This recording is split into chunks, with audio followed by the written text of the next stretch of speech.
Chapter 26. The little prince converses with the snake. The little prince consoles the narrator. The little prince returns to his planet. Besides the wall, there was a ruin of an old stone wall. When I came back from my work the next evening, I saw from some distance away my little prince sitting on top of the wall, with his feet dangling, and I heard him say, "Then you don't remember? This is not the exact spot." Another voice must have answered him, for he replied to it. "Yes, yes, it's the right day, but this is not the place." I continued my walk toward the wall. At no time did I see or hear anyone. The little prince, however, replied once again.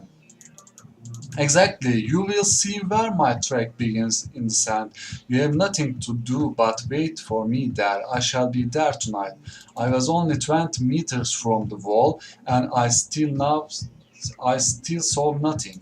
After a silence, the little prince spoke again. "You have good poison. You are sure that it will not make me suffer too long?" I stopped in my tracks, my heart torn asunder, but still I didn't understand. "Now go away," said little prince. "I want to get down from the wall." I dropped my eyes then to the foot of the wall, and I leaped into the air. There before me, facing the little prince, was one of those yellow snakes that take just 30 seconds to bring your life to an end.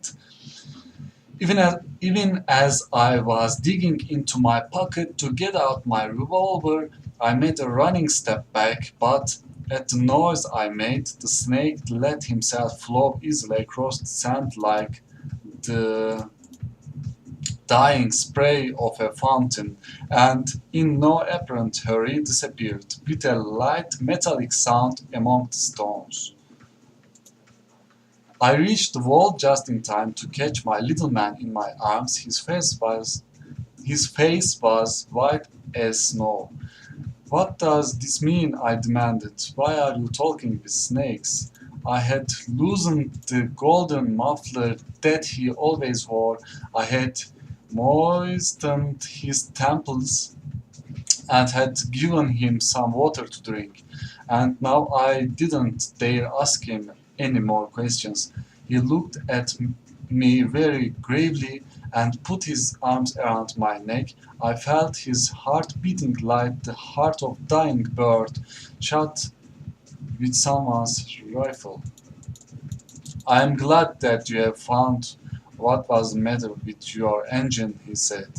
"Now you can go back home." "How do you know about that?" I was just coming to tell him that my work had been successful beyond anything that I had dared to hope. He made no answer to my question, but he added, I too am going back home today." Then sadly, "It's much farther. It's much more difficult." I realized clearly that something extraordinary was happening. I was holding him close in my arms as if he were a little child, and yet it seemed to me that he was rushing headlong towards an abyss from which I could do nothing to restrain him. His look was very serious, like someone lost far away. "I have your sheep, and I have the sheep box, and I have the muzzle." And he gave me a sad smile. I waited a long time. I could see that he was revealing little by little. "Dear little man," I said to him, "you are afraid." He was afraid. There was no doubt about that, but he laughed lightly. "I shall be much more afraid this evening."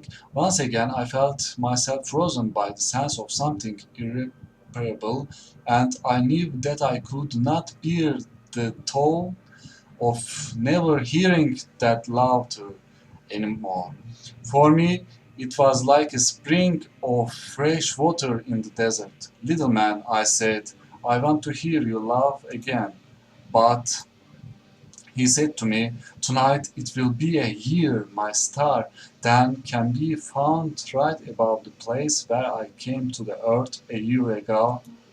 "Little man," I said, "tell me that is only a bad dream, this affair of the snake and the meeting place and the star."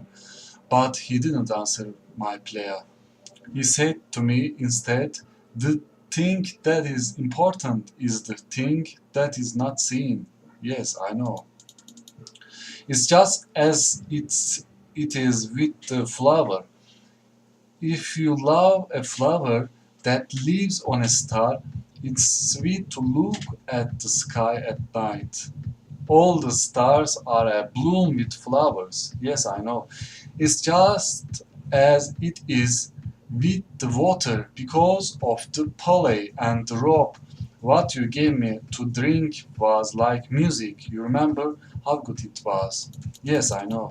And at night you will look up at the stars.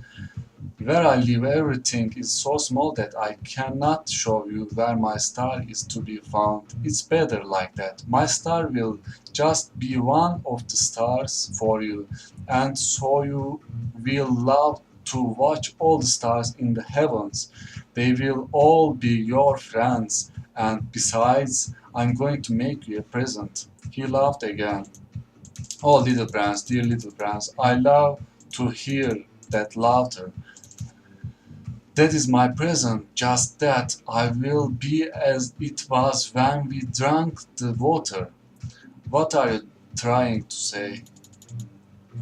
"All men have the stars," he answered, "but they are not the same things for different people. For some who are travelers, the stars are guides. For others, they are not no more than little lights in the sky. For others, who are scholars, they are problems. For my businessman, they were wealth. But all these stars are silent. You alone, will have the stars as no one else has them." "What are you trying to say?" "In one of the stars I shall be living. In one of them I shall be laughing, and so it will be as if all the stars were laughing. When you look at the sky at night, you will have stars that can laugh." And he laughed again.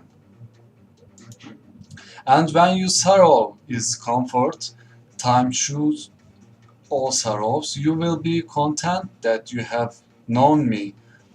You will always be my friend, you will want to laugh with me, and you will sometimes open your window so for that pleasure.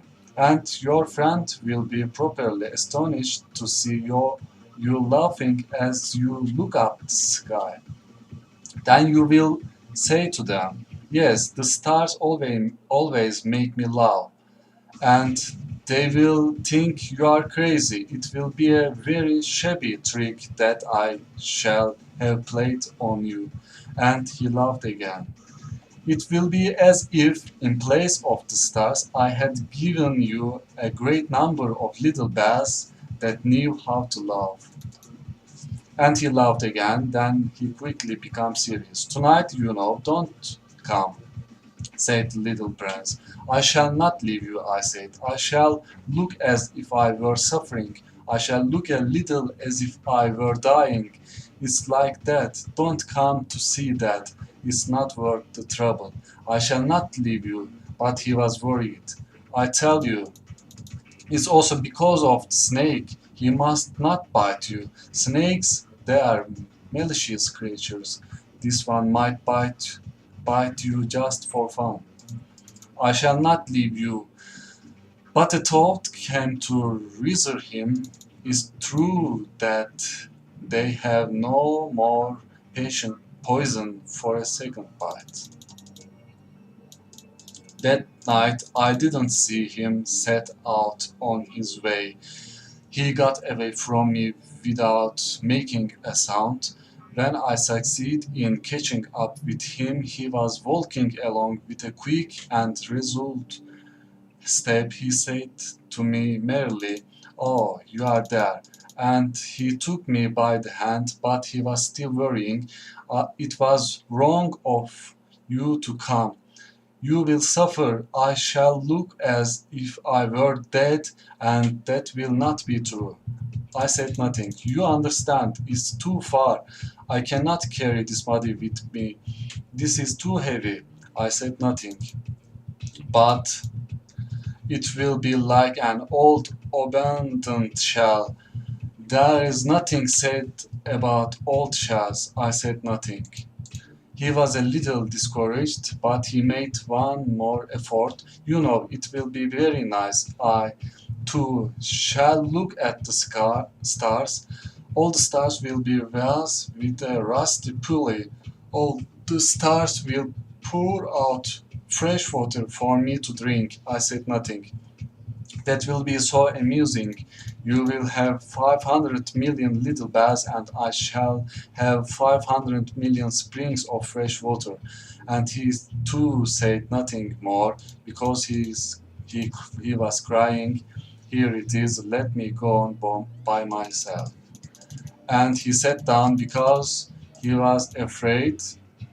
Then he said again, you know, my flower, I am responsible for her, and she is so weak, she is so naive, she has 4 thorns of no use at all to protect herself against all the world.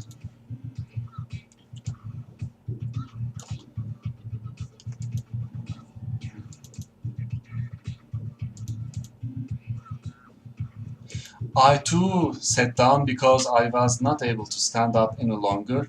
There now, that is all. He still hesitated a little, then he got up. He took one step, I could not move.